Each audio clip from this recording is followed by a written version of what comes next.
Solo la vida te da la oportunidad de reunir a personas extraordinarias. Hoy, en ¿Y tú cómo estás?, la emisión número 125 deja espacio para presentar a dos amigos que se conocieron en 1980, pero que a la distancia del tiempo no habían coincidido antes en ningún foro para compartirnos su reflexión sobre el México actual. Luis es autor y editor de 51 libros, presidente de México Evalúa y expresidente de Comexi, el Consejo Mexicano de Asuntos Internacionales. También es analista político, columnista del periódico Reforma. Ángel es matemático, economista, escritor y periodista, líder de opinión, exdirigente político, analista político. En el año de 1968 fue uno de los principales dirigentes estudiantiles de aquel famoso movimiento. Hoy con nosotros, en este programa especial, Luis Rubio y Ángel Verdugo. ¿Qué tal, queridos amigos? Me da mucho gusto saludarlos en este programa de ¿Y tú cómo estás? Un programa especial. Y no solo es especial por la fecha y los temas que nos ocuparán el día de hoy, sino también por la calidad de mis dos invitados de esta tarde. Además, ellos dos son amigos. Cuando hablé con uno y con el otro, no sé cuál hizo mayores elogios de uno y de otro. La verdad, pues, es muy poco común hoy en día que alguien se exprese bien de alguien más, y a mí me dio gran gusto saber que Luis Rubio y Ángel Verdugo se tienen gran afecto, se conocen desde hace mucho tiempo y hoy se reencuentran en esta pantalla que a través del Zoom nos permitirá llevar a cabo una conversación, y por ello esta tarde yo le doy la bienvenida a Luis Rubio, quien es editor de más de 51 libros, presidente de México Evalúa, expresidente de Comexi, amigo cercano y afectuoso, también lo debo de decir para que luego no nos vayan a decir que eso no lo dije, también lo digo. Presentó hace poquito un gran libro, uno de sus nuevos libros, La nueva disputa sobre el futuro, ideas viejas para un México moderno. Y bueno, le doy la bienvenida a Luis y voy a aprovechar para presentar también a Ángel Verdugo, querido amigo y admirado también. Yo me reconozco también ser un alumno cercano de las participaciones de don Ángel Verdugo, matemático, economista, escritor, periodista, líder de opinión, también exdirigente político y bueno, un hombre que día a día pone un acento muy puntual en la información que nos comparte a través de su participación en los medios de comunicación. Les doy la bienvenida a ambos, mi querido Luis Rubio, porque así lo definió caballerosamente Ángel Verdugo antes de que yo echara el volado. Ha cedido el lugar para que tú inicies. Así que, mi querido Luis Rubio, estamos pasando finalmente los primeros 3 años de este gobierno, de un gobierno que no va a ser necesariamente de 6 años, sino de 5 años, 10 meses, y que ya lo llevamos ahí la mitad del camino, al menos en cuanto a la parte legislativa se refiere, nueva conformación de Cámara de Diputados hace 2 días, y desde luego un nuevo momento para el país. ¿Cómo ves tú, Luis Rubio, esta mitad del camino?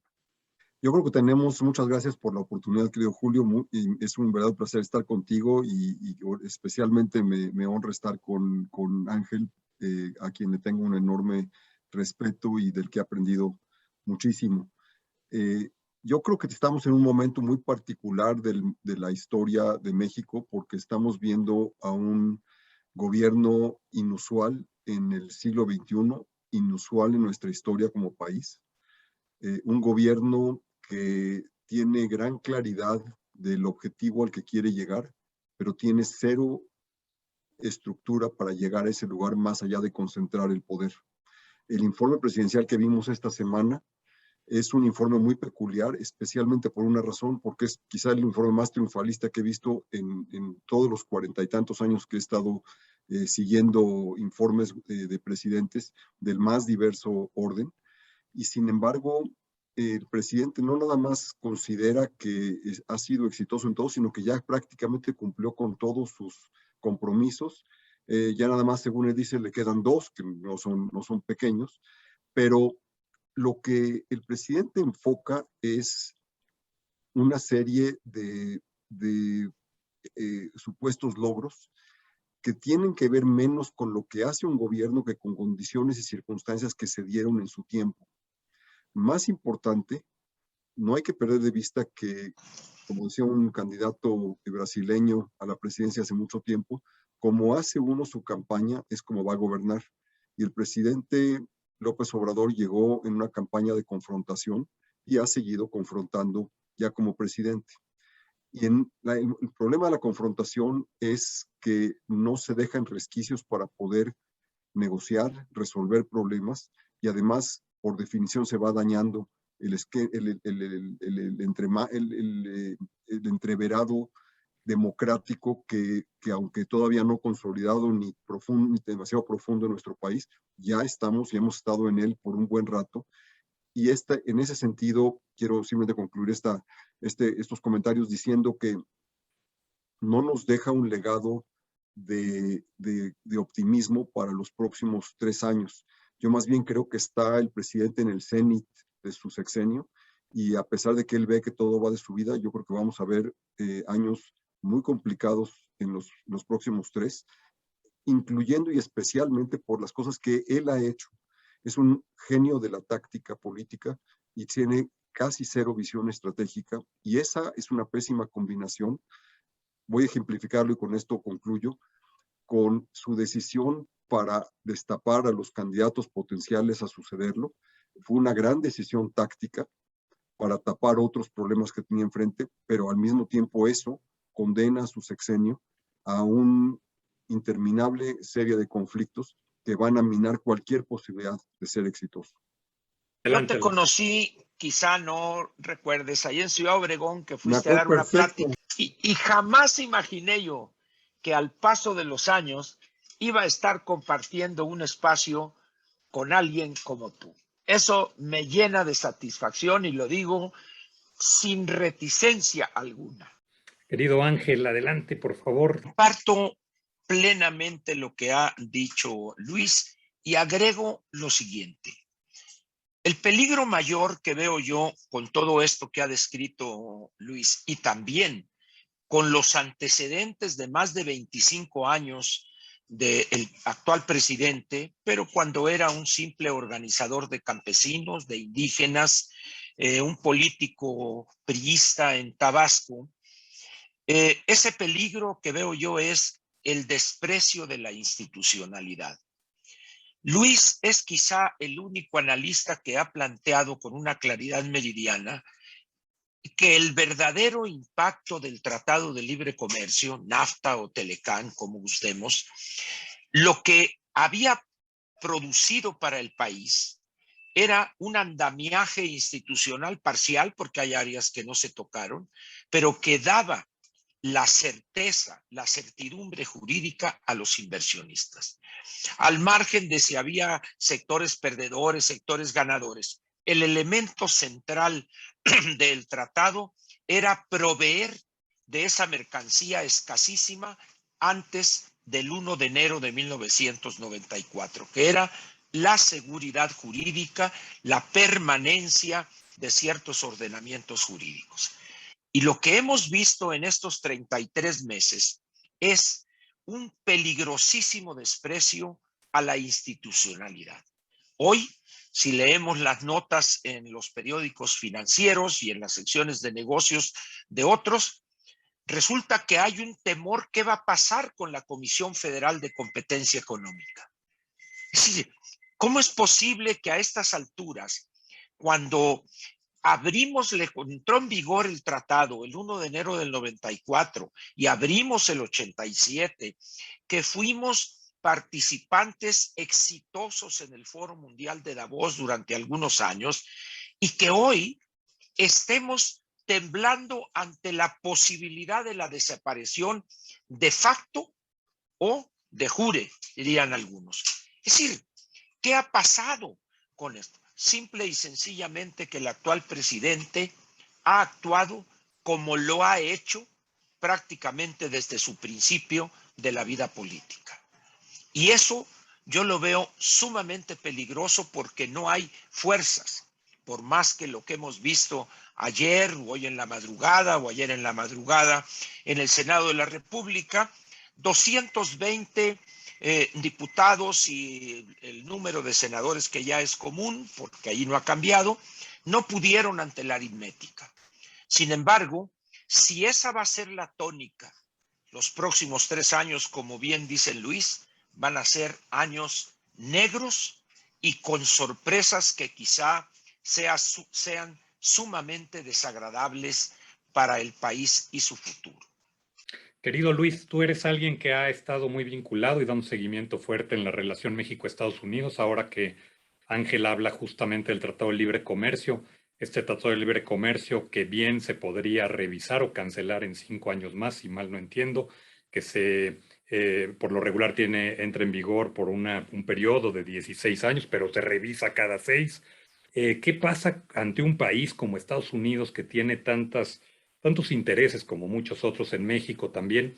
¿Qué pasa cuando hay poca certidumbre en las instituciones que ya eran autónomas, como la Comisión Federal de Competencia Económica, que ahora está por salir una de sus integrantes justamente en pocos días, y que pareciera ser que no hay el ánimo de ir a renovar a los integrantes de estos entes autónomos, sino más bien irlos dejando un poquito sin agua, sin luz, asfixiándolos? ¿Qué pasaría? ¿Cómo nos estarían viendo? ¿Qué pasa con ese Tratado de Libre Comercio que menciona Ángel justamente? Bueno, el primer gran problema del tratado, el actual, el TEMEC, es que si bien actualiza cosas que no existían por definición, como todo lo digital, todo el comercio por internet y demás, que había en el tratado original, simplemente porque en esa época esos no eran temas, y al mismo tiempo incorpora otros como el de la energía que antes no estaban presentes. El problema del nuevo es que se le quitan una serie de mecanismos que le conferían seguridad jurídica, que es lo que decía Ángel con toda claridad y pertinencia. Eran los mecanismos que hacían atractivo para inversionistas de otros países. Desde la perspectiva americana, me refiero al gobierno americano desde la perspectiva de las instituciones estadounidenses. El Tratado de Libre Comercio original, que se negoció a principios de los 90 y que entró en operación el 1 de enero del 94, era un tratado que no se lo habían dado absolutamente a nadie. No era un tratado pensado para países con características como México subdesarrollado. El único país con el que tenían algo parecido era Canadá, que es un país en términos de ingresos y demás bastante similar a Estados Unidos, con una cultura jurídica muy similar y con instituciones muy fuertes. Los canadienses lo habían buscado para garantizar acceso al mercado norteamericano. Nosotros lo buscamos para garantizar institucionalidad dentro de México. Era muy diferente el objetivo. El problema del tratado es que para México el tratado fue la manera de garantizar lo que ya se había hecho. Los americanos no entendieron eso. Los americanos lo que vieron es que esta era la gran oportunidad que le estaban dando a México para intereses de ellos, porque una frontera fuerte, un país próspero, decía el consejero de Seguridad Nacional de aquella época, un México próspero era el mejor interés de Estados Unidos, porque eso les garantizaba una frontera sólida, confiable, como la que tenían con Canadá.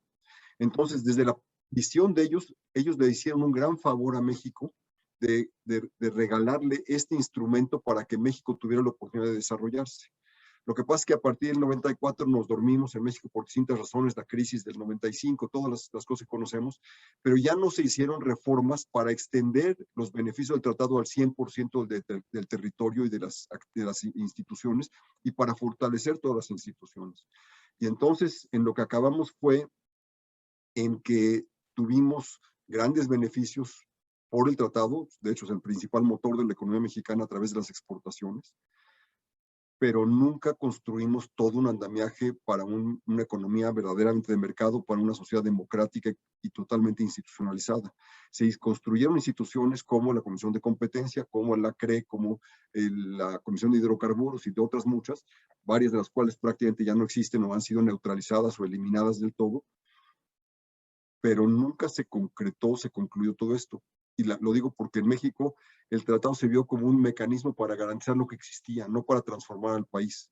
Yo me quiero pensar cómo un Felipe González, por ejemplo, hubiera utilizado esto para darle, como utilizó a la OTAN, para transformar España completamente, para verla como un país decidido del oeste, de una economía de mercado y un país democrático.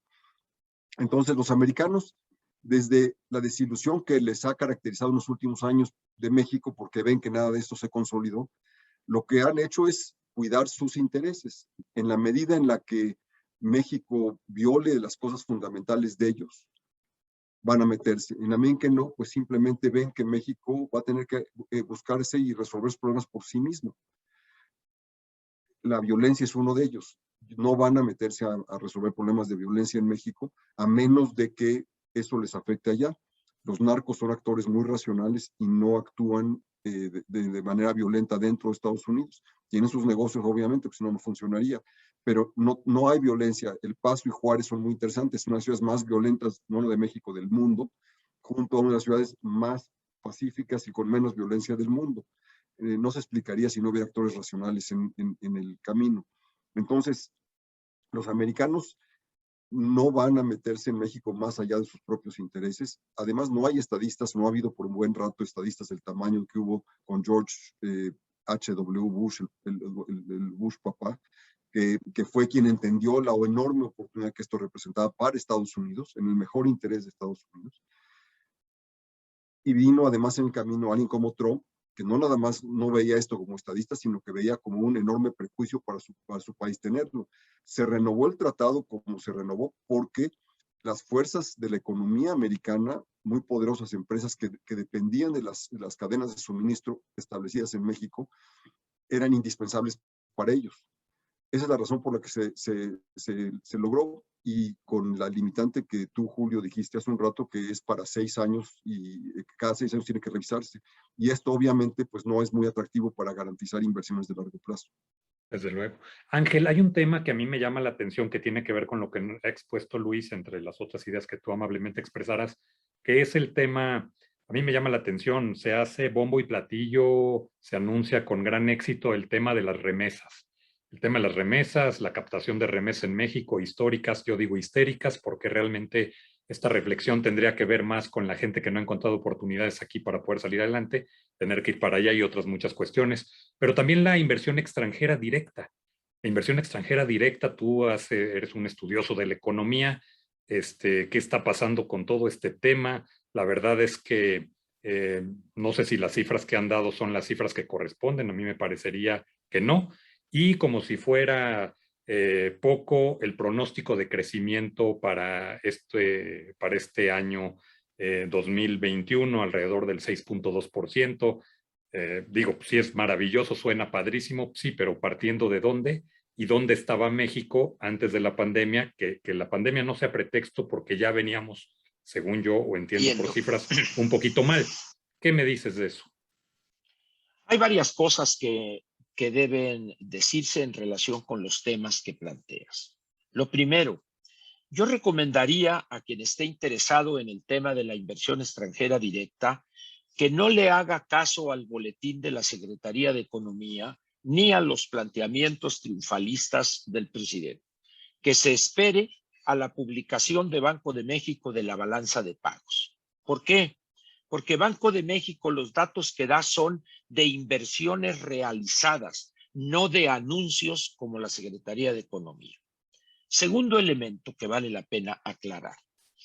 Cuando uno revisa las cifras, se encuentra que en la inversión extranjera hay 3 rubros. Primero, la inversión. Es decir, la que se traduce en ampliación de fábricas, en nuevas instalaciones, aumento en la capacidad de producción, etcétera. Y luego viene otra que es reinversión de utilidades y luego otro rubro de préstamos entre compañías. El rubro, el factor que debemos seguir para medir si este gobierno está atrayendo en verdad nueva inversión es el primer concepto. Y cuando vemos que de 18,000 millones de dólares, alrededor del 14%, vamos a decir 2,100 millones de dólares, son en verdad nuevas inversiones directas, hay un problema. Algo está podrido en Dinamarca para tomar en cuenta el modelo de sector salud que plantea el presidente. Entonces, eso es algo que exhibe de manera exagerada la propensión del político a utilizar parte de los datos engrandecerlos o presentarlos fuera de contexto. Por desgracia, en un país como el nuestro, esto tiene efectos. Personas supuestamente sensatas, estudiosas o no ingenuas, de repente toman eso y alaban al gobierno en turno cuando la situación es grave. Además, esto está planteado en la balanza de pagos. Si vemos el rubro de las salidas de capital, fundamentalmente inversión de cartera, pues dice uno, a ver, ¿qué ha pasado para que en estos 6, 7, 8 meses de este año haya habido tal salida de inversión de cartera, etcétera, etcétera?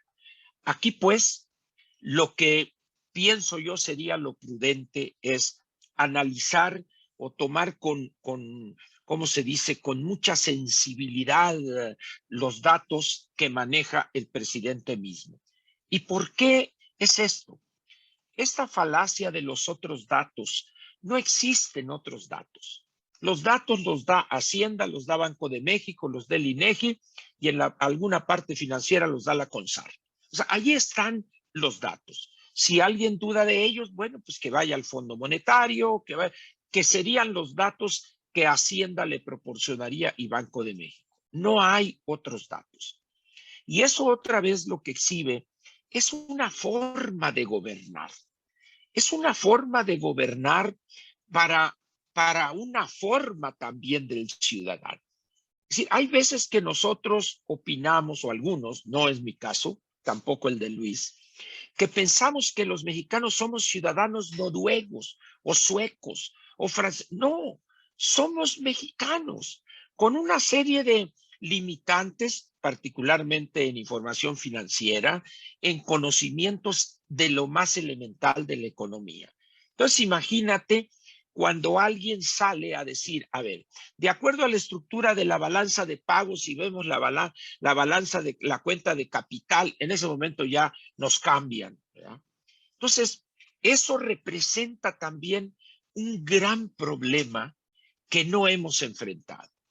¿Cómo comunicar? ¿Cómo realmente, cómo hacer para que este mensaje llegue a miles, primero, de mexicanos? Y yo creo que eso es algo que favorece la demagogia, la mentira, el oportunismo, pero eso también genera un daño en cuanto a la credibilidad del gobierno y, en consecuencia, a la falta de confianza del inversionista. Ahora, el tratado, el 94, dejó para mi gusto dos grandes pendientes. Uno es el campo y el otro es los mercados laborales. Y el más fácil de aclarar, una ley federal del trabajo que tiene 1,300, 1,400 artículos es inaplicable. Si alguien dice por ahí, yo soy experto en derecho laboral, es un mentiroso. En todo caso, será especialista en algún capítulo, en alguna parte de la ley federal del trabajo, o en unos artículos, en alguna cosa así. Las rigideces del mercado, en los mercados laborales son de antología. Pero ahora vayamos al campo. En los últimos años, de repente aparecen los panegiristas, es que tenemos una balanza de pagos superavitarios, porque están las inversiones en las famosas berries, en Jalisco, Colima, etcétera, pero no dicen que el 80 o 90% de la inversión son chilenos y californianos. ¿Por qué? Porque son los que tienen la tecnología y nosotros aportamos la tierra y la mano de obra. Pero al margen de ese superávit en la balanza de pagos, al cual contribuyen los productores de tomate, los productores de jalapeño, de berenjenas, etcétera, etcétera, los que exportan algunos productos cárnicos. Pero resulta que hay 20, 21, 22 millones de mexicanos que viven en el siglo XVI o XVII. Un campo donde viven 25 millones y su capacidad en el mejor de los casos es para albergar con eficiencia, con capital, con tecnología, alrededor de 10 millones de mexicanos. Por desgracia, el campo no es un tema glamoroso. Si leemos los medios, eso escuchamos los espacios mediáticos, nadie habla del campo. Y eso es un faltante en el discurso o en el análisis de la economía mexicana. Mientras tengamos ahí ese bolsón, que no es bolsón, sino más bien es un profundo abismo ahí de miseria, de marginación, de ignorancia, de atraso, de todo lo que quieras. Cuando tenemos personas que piensan que van a sobrevivir con 800 metros cuadrados o 1,500 metros cuadrados, que es la séptima parte de una hectárea, produciendo maíz con la semilla que vienen apartando desde hace 4 o 5 años, que agarran las mejores mazorcas. Y cuando tenemos un grupo de personas supuestamente inteligentes lanzándose en contra de los transgénicos, y en ese momento dice uno, a ver, este país importa todos los años mínimo 15 a 17 millones de maíz amarillo, que es maíz transgénico, para utilizarlo en el alimento de los cerdos, alimento para pollo de engorda, para producir huevo para plato, y vivimos hoy mejor, comemos menos mal, y la expectativa de vida ha aumentado en los últimos 40 años, por decirlo menos. Entonces dice uno, a ver, ¿dónde está el daño de los transgénicos? Entonces tenemos eso que podríamos llamar la ciencia chatarra.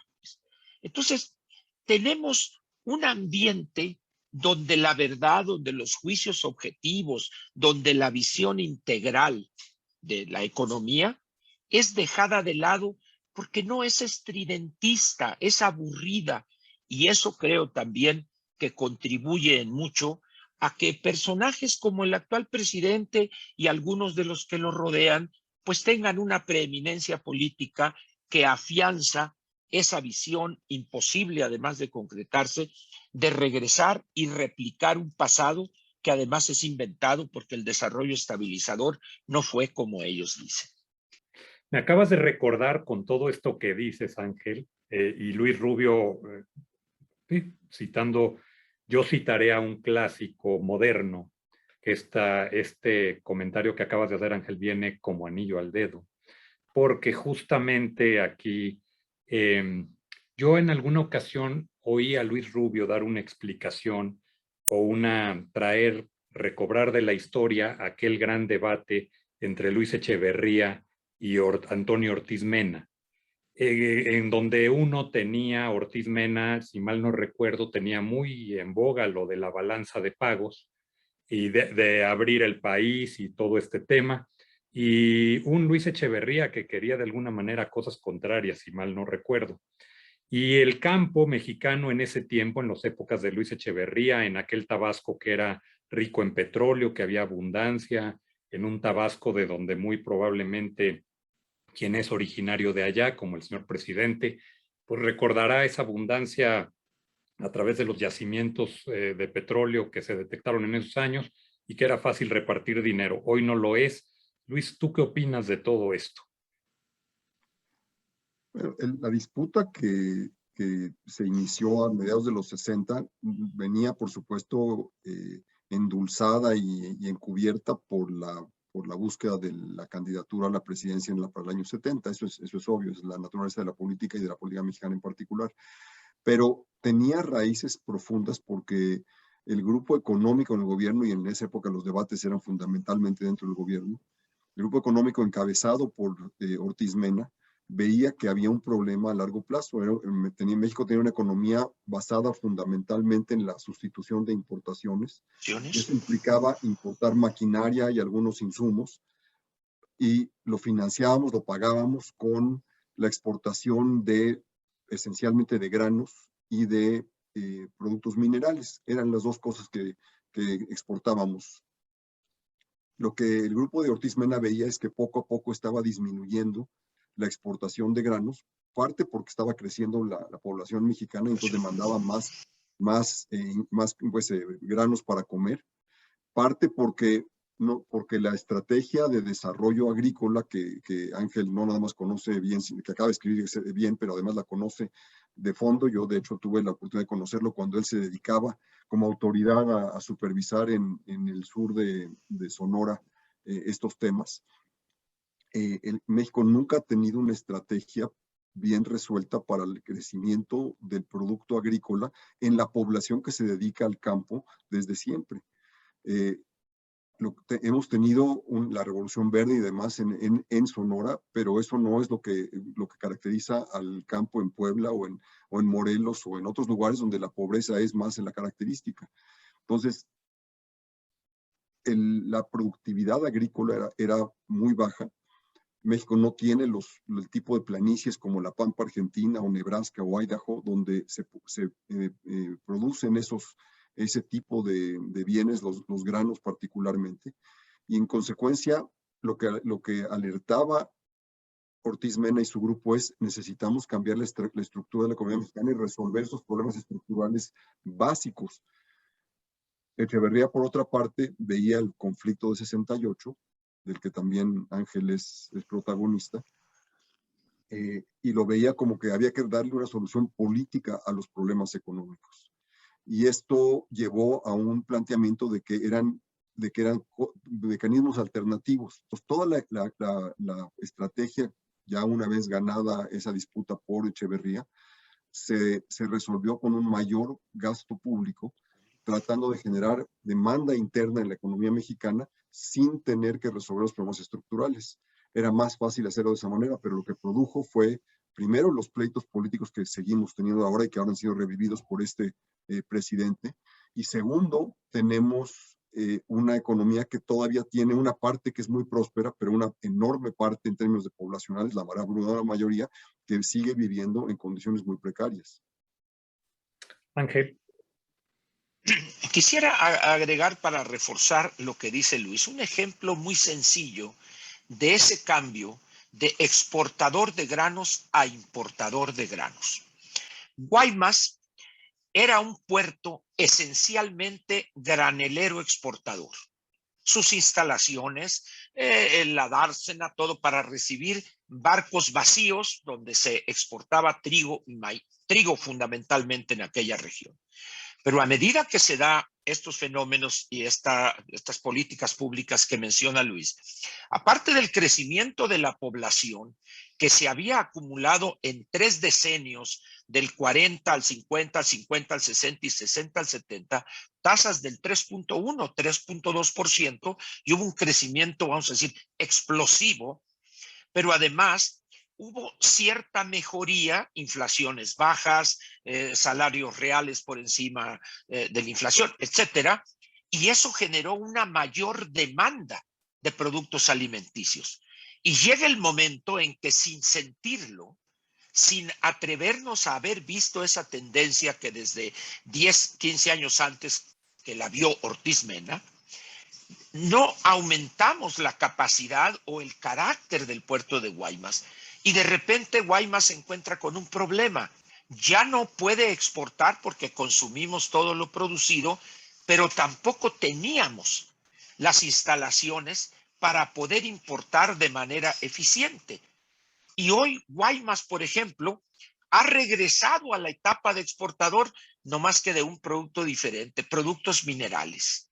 Es decir, hemos dejado de lado decisiones estratégicas frente a lo que se veía venir hace 50 años, por decirlo de alguna manera, pero tampoco queremos hacer las cosas que se ven venir en los próximos 50. Ese es otro de los graves problemas. Es más fácil voltear al pasado. ¿Por qué? Porque el pasado nada nos exige. El pasado, aquí sí, como diría el clásico, no se le puede cambiar ni una coma. Y el futuro hay que conocerlo, hay que estudiar, hay que trabajar. Y el futuro de cada uno va a ser responsabilidad de cada uno. Entonces preferimos refugiarnos en esa época inventada, mítica, pero que no era como lo dicen. Para terminar con este comentario, si hay una época de fuerte autoritarismo y de crímenes verdaderos como el de la familia de Rubén Jaramillo en el sexenio de López Mateos, se dio esa gran carga represiva en el periodo de desarrollo estabilizador. Claro. Yo quisiera agregar, si me das chance, nada más un momentito, Julio. Yo creo que si vemos para atrás, si no se hubiera dado la apertura, puede que a regañadientes en alguna época, pero la apertura a la migración mexicana en Estados Unidos, por las tasas enormes de crecimiento poblacional que describe Ángel, por una parte, y si no se hubiera dado el tratado que nos dio acceso directo y sin barreras a las exportaciones industriales mexicanas, México habría tenido una crisis terrible, demográfica y de producción hace mucho y hubiéramos tenido que enfrentar nuestros problemas en serio. Pero gracias a que tuvimos esas dos características que los americanos nos regalaron, consciente o inconscientemente, es otro tema, el hecho es que nos pudimos dar el lujo por muchas décadas, por 3, 4 décadas, de vivir con crecimientos en promedio mediocres, muy grandes en algunas partes del país, muy malos en otras partes, de hecho de crecimientos en otras partes, pero que nos permitió mantener al país funcionando y pues la pretensión de que todo estaba bien, de que no había problema, con esto ya la llevamos, nos alcanza. Y mucho de lo que estamos viviendo hoy con este gobierno es justamente la revancha de todos esos que han sufrido, los que no han tenido los beneficios, los que no han podido emplearse, los que siguen siendo pobres, porque a final de cuentas no todo el mundo vive en Querétaro, en Sonora o en Aguascalientes. Aquí hay un par de frases que dijo Ángel que son relevantes retomar, que quedan con tu libro muy bien. Luis, justamente pareciera que este gobierno se preocupa más del pasado, pero no se ocupa mucho del futuro. Y justamente tú también ahí remarcabas en tu libro Ideas viejas para un México nuevo. Es una pregunta que es súper pertinente, ¿no, Ángel? Así es. Y como dicen, nadie le pega, tropieza con la misma piedra o algo, pero nosotros parece que nos encanta. Que Hasta una tenemos canción ahí, hay. tropiezo con la piedra, pero tenemos a unos, agárrala y me la vuelves a poner para volver a tropezar. Dice uno, no concibe uno cómo nuestra clase política es tan cerrada o tan miedosa. Ahorita que entramos a esta parte de manera indirecta, la demografía, me acuerdo que había unas cuentas que se hacían muy sencillas. Decían, a ver, en la estructura demográfica del país requiere 1 millón de empleos. Aquí creamos 400 se van a Estados Unidos y 250 a la informalidad y todo el mundo en paz. Esa era prácticamente la explicación y ahí la íbamos llevando. Pero resulta que cambiaron las cosas. Ahora, si nosotros revisamos los datos del censo del 2020, encontramos una cosa muy curiosa. En la pirámide poblacional central que trae los datos, esta presentación del INEGI, donde vienen dos curvas y la pirámide clásica con rectángulos. Somos la reserva demográfica estratégica de Estados Unidos y Canadá.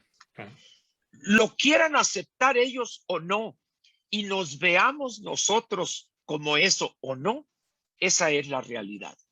¿Cómo vamos a embonar? ¿Cómo vamos a aprovechar los tres países esa realidad? Esto es un problema que está por discutirse y por tomar las decisiones y desarrollar políticas públicas. Pero el hecho es que lo que nos queda del bono demográfico, esa pancita en el medio que se amplía, que va de los quizá 25 años a los 45, una cosa así, eso en los próximos 10 o 15 años mínimamente va a significar para Estados Unidos y Canadá la posibilidad de seguir manteniendo en buena parte, en buena medida en ciertos sectores, sus niveles de competitividad. Y eso aquí en México no lo planteamos en su visión integral.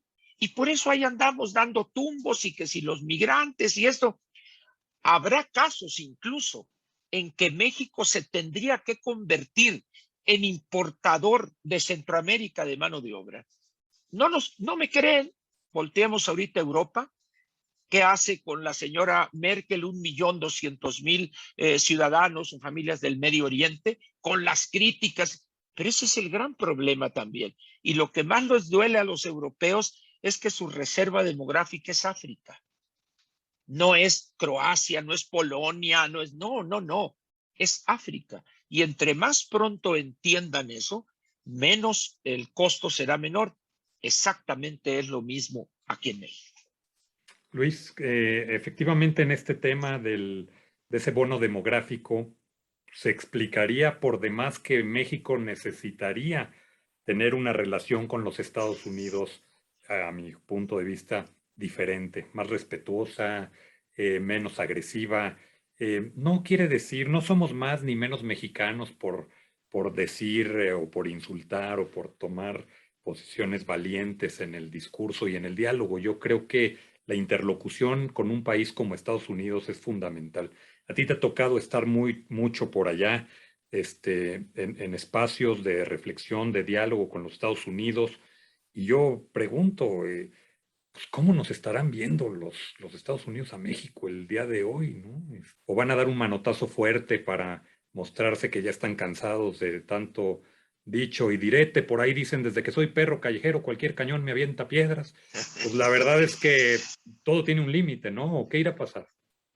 Eh, bueno, para empezar, los americanos ven en México una situación muy complicada, ven a México que no está resolviendo sus intereses más fundamentales, sus problemas más fundamentales. Los, lo que describes es un problema real. De hecho, vamos a tener en las próximas semanas, en septiembre, vamos a tener el inicio de un diálogo económico de alto nivel, se llama, con ellos, que es una cosa que existió por los últimos 20 o 25 años, pero no se dio en los últimos 3 o 4. Va a ser la primera vez en 4 décadas más o menos en que vamos a tener dos gobiernos que no comparten el mismo paradigma del futuro. Por mucho tiempo fue claro que el paradigma del futuro mexicano estaba caminando distinto que Estados Unidos, pero los números se acercaban. O sea, si uno veía la producción industrial de Estados Unidos y el PIB mexicano, eran muy cercanos, se reflejaban uno en el otro. Lo que dicen allá, un mirror image, era una imagen reflejo, paralelo. espejo. Esto se ha ido separando porque ya no tenemos la misma visión sobre el futuro que tuvimos por mucho tiempo. Nadie se hacía tonto en ese grupo que no se daban cuenta perfectamente bien que no se estaban resolviendo problemas estructurales en México. Pero pensemos en el tema demográfico, porque la pirámide demográfica mexicana se está comprimiendo en la base, porque nos estamos avejentando, como le pasa a otros países en el mundo, pero estamos yendo más rápido que los países europeos. Entonces, si no nos apuramos a ser complementarios demográficamente, como extraordinariamente bien lo describe Ángel, vamos a tener un problema porque ni siquiera eso lo vamos a estar aportando en algún momento. Pero no hay que perder de vista que esa complementariedad tiene problemas. Yo creo que la razón por la que no están haciendo mayor cosa los americanos en México es porque el gobierno mexicano les ha puesto una serie de trampas en el sentido que cuando se portan mal los americanos, abre la frontera del sur para que vengan más migrantes de Centroamérica. Sin embargo, lo que va a pasar en los últimos 3 o 4 meses es algo inusitado en los últimos 10 años. Por primera vez hay mexicanos yendo de vuelta en cantidades enormes, del orden de 20, 30 mil por mes, y en algunos meses 60 mil, cruzando la frontera. Es decir, la pirámide demográfica ya estaba empezando a corregirse en México y entonces ya no había necesidad de estar yendo tantos, por lo menos en términos netos, ya era un flujo negativo. Regresaban más mexicanos de los que iban. Pero el tema de fondo es muy, muy sencillo. La mayor parte de los que están yendo ahorita son personas más grandes, más viejos de lo que eran antes, son en promedio 10 años mayores. Si son personas que perdieron su empleo en el último año, año y medio, y no son personas que típicamente estaban buscando su primera oportunidad como ocurría hace un rato. Entonces, la posibilidad de controlar esos flujos es real en la frontera sur, con limitaciones, pero es real. Eso no es cierto cuando estamos hablando de Guanajuato o de Michoacán, Zacatecas, que son los principales expulsores, pero también Oaxaca, que tiene un potencial mucho más grande, porque limitar esos flujos implica controlar casi 3,000 kilómetros de frontera, es muy diferente corregir eso. Entonces, a lo que voy es que los americanos por un buen rato estaban limitados porque sabían que había una palanca que tenía el gobierno mexicano para amenazarlos. Eso ya no es cierto. Pero, repito, están tan ensimismados y están tan metidos en sus propios asuntos políticos, en tratar de restaurar el presidente Biden a su propio partido, con pequeños conflictos en Afganistán y otros lugares, que el atender a México no es exactamente el más importante. Lo que necesitan es que México no les cree demasiados problemas. Si les creamos muchos problemas, y el demográfico para la política interna americana es un gran problema, porque los republicanos no lo ven como una cosa benigna en el sentido del mercado laboral, tenemos un problema a largo plazo. Pero ellos no van a estar interviniendo, no van a estar dando manotazos más que en lo que les afecta a ellos. Ángel, ¿tú qué opinas de eso? Fíjate, mira, cuando uno olvida o desconoce la historia, corremos el riesgo de cometer los mismos errores. Esto le tocó directamente a Luis participar.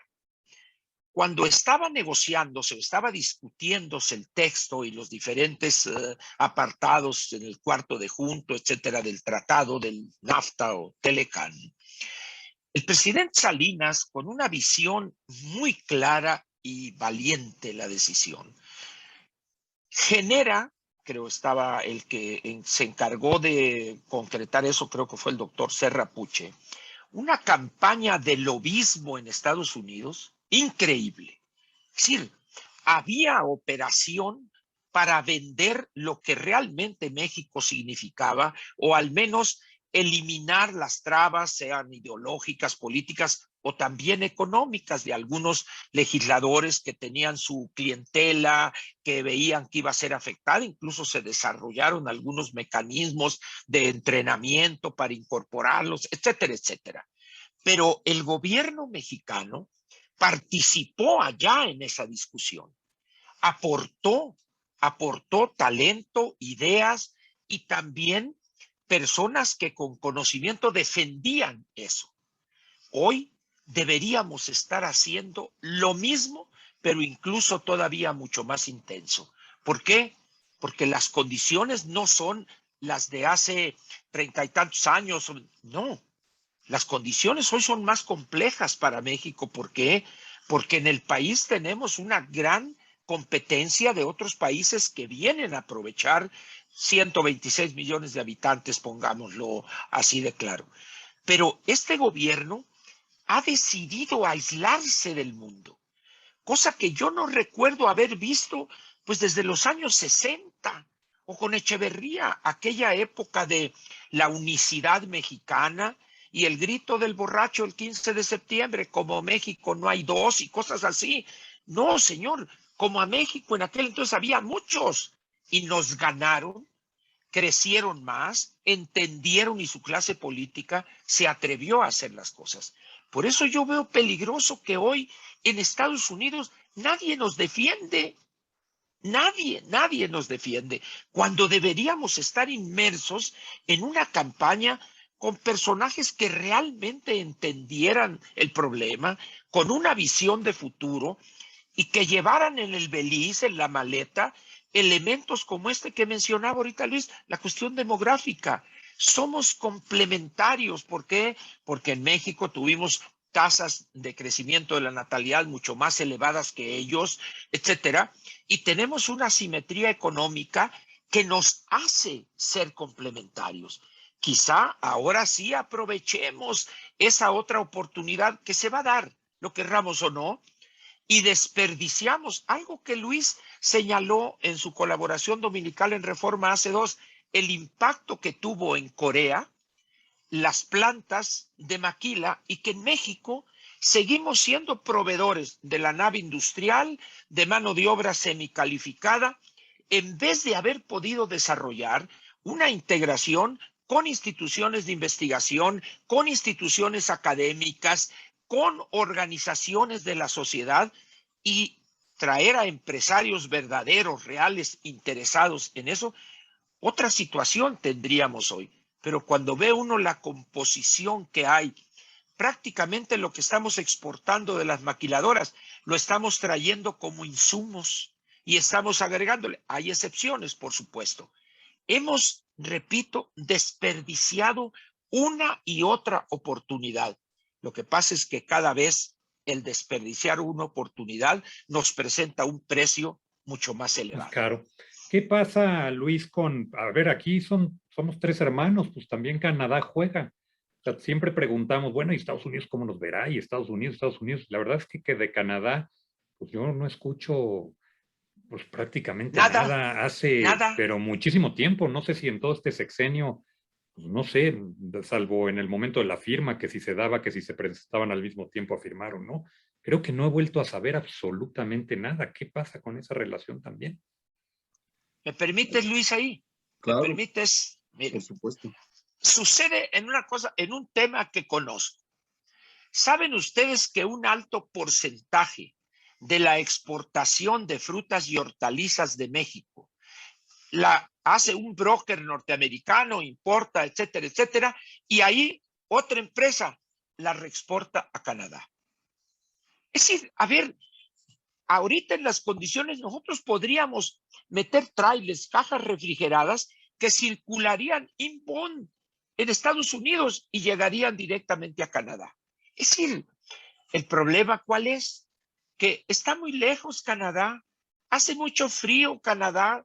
Digo, palabras textuales de agricultores, de productores sonorenses y sinaloenses. No, hombre, si ahí mi broker se encarga ahí en Nogales, pues sí, pero él se lleva la parte, entre más cerca estés al consumidor, mayor es el porcentaje sin ponerle dinero. Ahora sí, Luis, perdón por la interrupción. No, no. Bueno, no hay que perder de vista que la decisión de buscar el Tratado de Libre Comercio, que al principio no era claro que eso es lo que se estaba buscando, se buscaba un mecanismo de garantía política para inversionistas, para darle certidumbre jurídica a los inversionistas del exterior. Eso acabó siendo el TLC, Telecán, el NAFTA, lo que fuera. Pero la decisión mexicana y la gran valentía, el factor que hizo de Salinas un estadista fue su disposición a romper con 100 años de visión respecto a los americanos. El dejar de ver a los americanos como un problema y verlos como unos potenciales socios, como parte de la solución de nuestros problemas. Eso es lo que los americanos vieron en esa negociación. Finalmente los mexicanos entienden que somos parte de la solución. Estados Unidos ya había hecho un tratado con Canadá.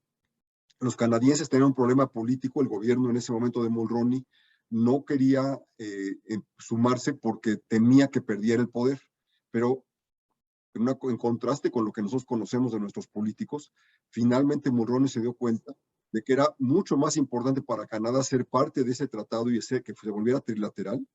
La metáfora que usaban es que no fuera como una rueda de bicicleta, que no fuera Estados Unidos el centro de la rueda y cada uno de nosotros uno de los rayos de la rueda, sino que fuéramos todos parte del mismo paquete. Y Mulroney sabía que con eso iba a perder las elecciones, pero prefirió favorecer el largo plazo de Canadá que ganar la próxima elección. Canadá ha sido un socio muy importante, salvo en un par de años en los que veían que los problemas mexicanos estaban consumiendo y reduciendo la disposición de los americanos a negociar sus cosas comerciales. En general, lo que han hecho es ver como México que tenemos un problema en común. Ese es el chiste que siempre en las reuniones trilaterales hay. Pero los canadienses saben perfectamente bien que México es indispensable para ellos, es complementario. Lo que pasa es que, a diferencia de los americanos, ellos no tienen una frontera con un país tan pobre como México, y entonces todos los mexicanos que van a trabajar para allá van o por avión o a través de Estados Unidos, lo cual está perfectamente controlado por mecanismos pues, migratorios normales. En consecuencia, la relación es espléndida, pero muy poco estudiada. No es una relación que se apalanque en cualquiera de las dos direcciones, pero sí es una relación que tiene un potencial enorme, precisamente porque cuando son trilaterales las reuniones, se compensa y se equilibran las cosas. México tiene un planteamiento para definir cuál es una petición para redefinir las reglas de origen para el sector automotriz, y Canadá decidió sumarse, parte porque le interesa, pero parte para que seamos solidarios en todo esto. Ellos no pierden nada en hacerlo y al contrario, México los apoyará potencialmente en otro momento. La tragedia del momento que estamos viviendo ahorita con un Estados Unidos ensimismado es que estamos nosotros también viendo para atrás, viendo al pasado, como decían ustedes dos hace un rato, y en la medida en que no veamos la necesidad de garantizar nuestros intereses en Estados Unidos. Aquí hay un tema peculiar con el presidente López Obrador. Él que ve hacia atrás, ve hacia adentro y no quiere ver hacia afuera, quiere romper. Si se pudiera separar Estados Unidos geográficamente lo haría. Y sin embargo, sin él nunca hubiera salido la negociación del tratado, la renegociación del TEMEC. Él sí entiende perfectamente bien que ese es un motor de la economía mexicana. No está dispuesto a hacer nada más para que funcione mejor, para que se pueda expandir, para lo que fuera. Pero no hay duda que entiende la importancia de ese tratado. Lo que no ve, y su gobierno no hace, es profundizar en el sentido en que dice Ángel, porque lo que nos urge es cautivar a los americanos. Lo que se hizo en los 90, a la cabeza Jaime Serra en ese momento, fue una estrategia de lobbying. Esto quiere decir trabajar con los líderes políticos en Estados Unidos. Lo que necesitamos hoy en día es ganarnos a la sociedad americana. Esa es otra dimensión, es otro proyecto, es de otra magnitud. Y eso, si no hacemos eso, vamos a tener un problema muy grande cuando venga a renegociar el tratado. Peor si viene Trump o alguien por el estilo de vuelta. Bueno, hay una coyuntura muy importante para nosotros y para ellos para el 24. Ese 24 que vamos a enfrentar una similitud en proceso electoral, similitud me refiero a tiempos electorales, aquí y allá, y donde se ve un México muy, muy distante de poder establecer lazos comerciales con Europa, ni se diga todo el comercio con Europa, cualquiera que nos oiga, que todavía estamos pensando en si España nos debe de pedir perdón o no, y con lo que estamos haciendo, pues digo, se antoja cada vez más difícil, más distante, ¿no? Mira, otra vez ese pasado que nos seduce y nos atonta. A mí me tocó, por razones de otra índole, pasar un año en China, cuando China era el paraíso rojo del mundo. Años 69-70, todavía con la revolución cultural, los restos, vamos a decir, pero aquello era una cosa increíble de cerrarse, de aislarse ante el mundo. Era increíble platicarle al intérprete que los norteamericanos habían llegado a la luna, el 69. No, camarada, me decía, eso es una invención del imperialismo, controlan ellos la televisión. Eso hay personas que todavía lo dicen hoy.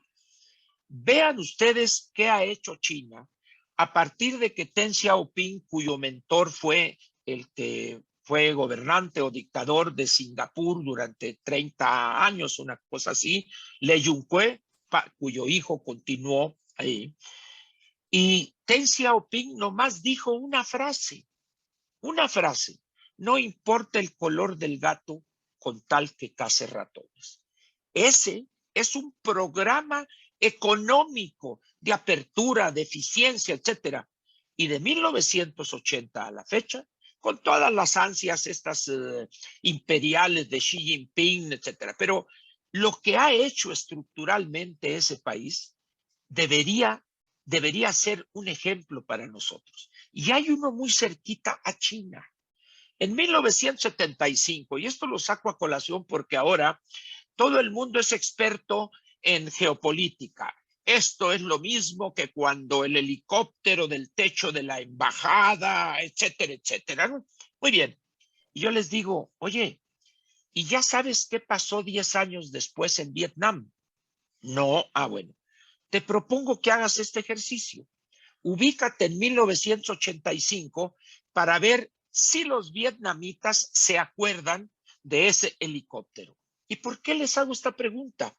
Porque el Partido de los Trabajadores de Vietnam en 1985, en un pleno del Comité Central, dijeron, señores, eso de construir el socialismo nos va a llevar a la ruina más de lo que estamos. Y tomaron el modelo chino, esencialmente economía de mercado y control político férreo. Pero no se preocupen, llegará la glasnost en su momento. Ahorita es la etapa de la perestroika, como ha sucedido y va a suceder en China.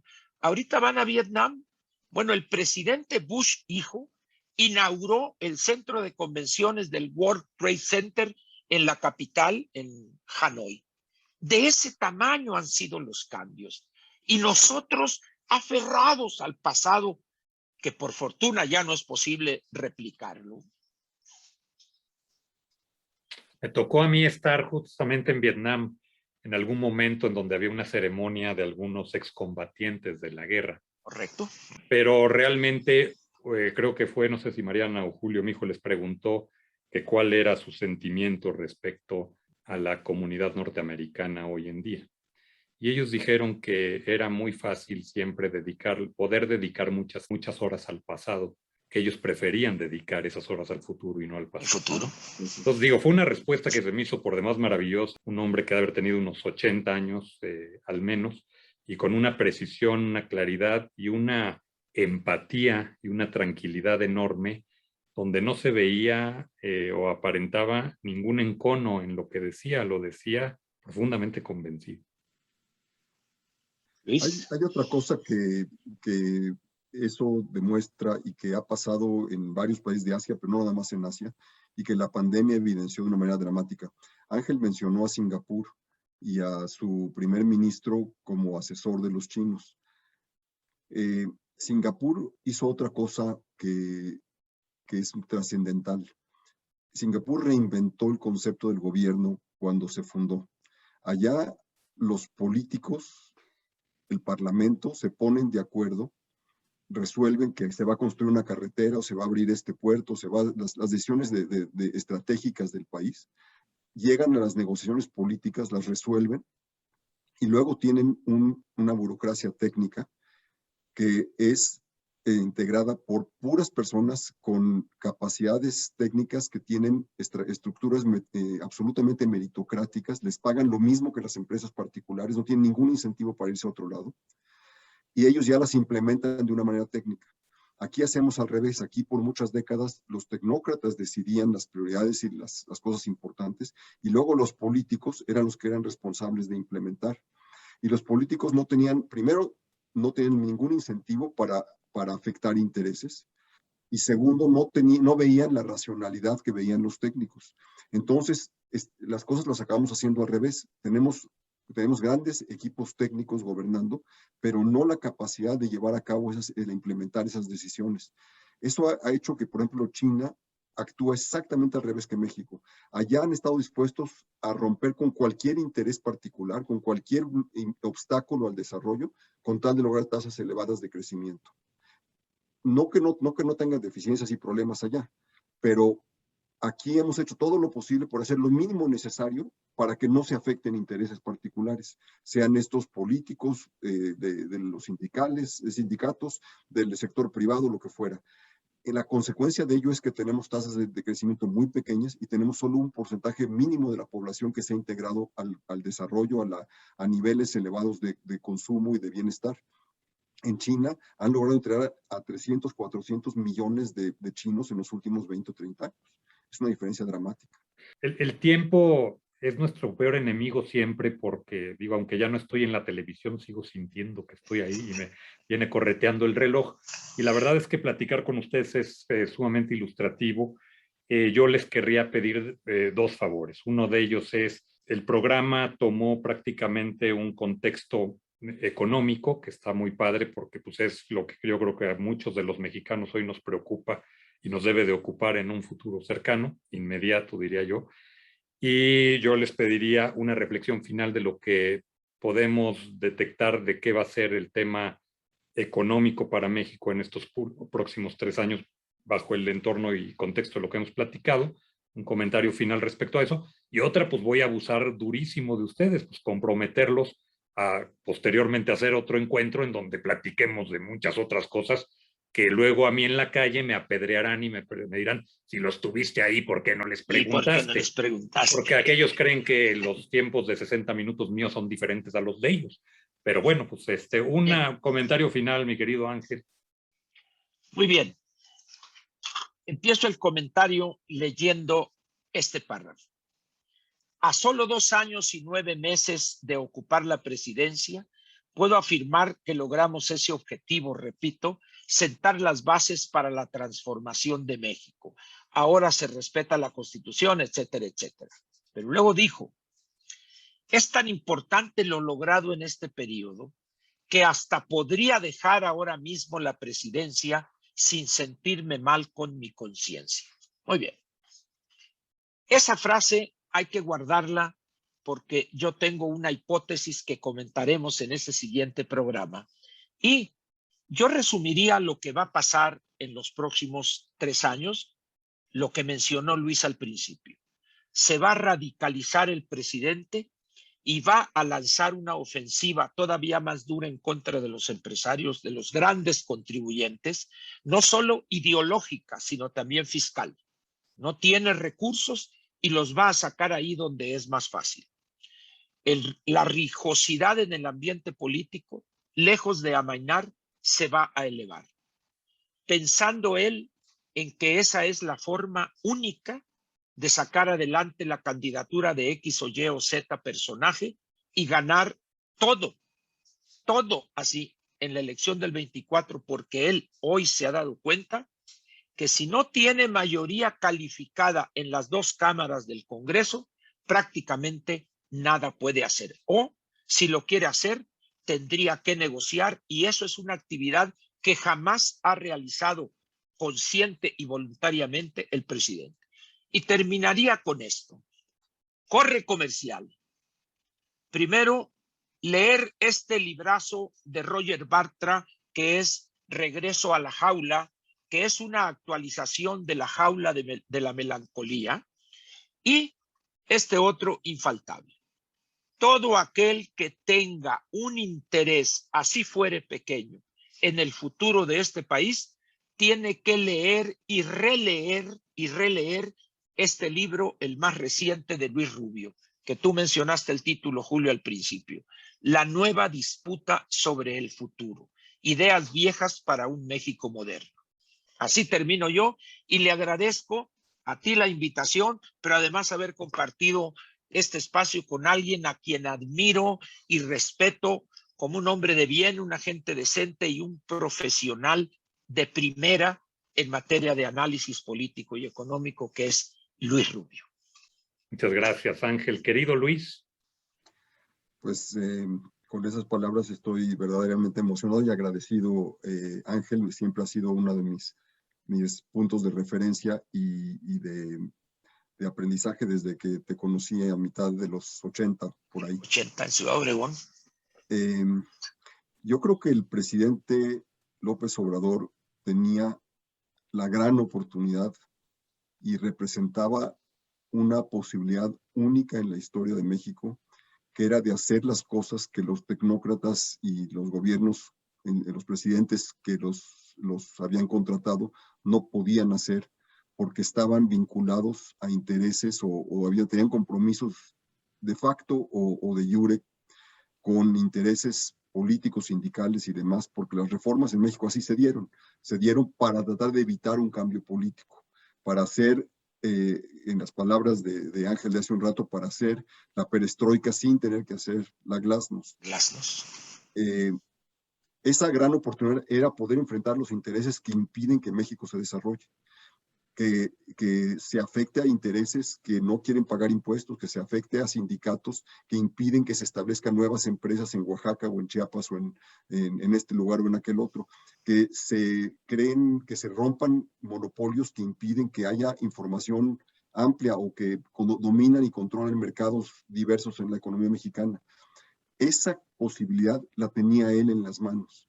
Y lo que hemos visto es que ha hecho exactamente lo contrario. Ha tratado de recrear el viejo Congreso del Trabajo o los viejos acuerdos y pactos entre gobierno y sindicatos o proteger a sus favoritos en las empresas, sobre todo algunas empresas grandes que dominan sectores enteros. Eso es haber desperdiciado la oportunidad de la historia. Y contra lo que él cree que por haber intentado reconstruir ese viejo sistema que él cree que ya lo logró, que ya se concluyó, que ya los 3 años bastaron y fueron suficientes, contra lo que él cree, esto le va a causar el enorme daño que viene a él y a México en los próximos 3 años, desafortunadamente. Me encantará tener la oportunidad de que conversemos sobre el lado político, el otro lado de esta ecuación, porque ese es el que viene de aquí al 24 y con las características de que ya ha planteado el gobierno, el presidente, pues vamos a tener mucho de qué hablar en los tiempos futuros. Seguro que lo haremos. La verdad es que se nos quedan muchísimos temas, desde luego, pero tomó un entorno y un contexto muy apropiado el tema económico, que yo creo que sí es de interés de todo mundo. Además, eso me permite comprometerlos a otros diálogos, está padrísimo, abusando ahí de la amistad y de la confianza. Y bueno, ya tendremos oportunidad de platicar ampliamente de ello. Yo les quiero agradecer profundamente a ambos. Primero, pues la amistad que me dispensan, siempre su enseñanza, y desde luego, pues también nos hemos de ir a comer por ahí, que será bastante grato para hablar de esos temas que hablábamos antes de que empezáramos a grabar, y ya nos dará oportunidad de vernos y darnos un abrazo con la sana distancia y lo que implican las nuevas normas. Les envío un abrazo y muy agradecido. Gracias Luis, gracias Julio. A ti, don Ángel. Gracias, Julio. Gracias a todos. Traten de portarse bien y si no, pues me llaman ahí en el WhatsApp. Creo que es al revés, pero eso es otra historia. Gracias, hasta pronto. Gracias por todo. Bye. Adiós. Nos vemos. Bye.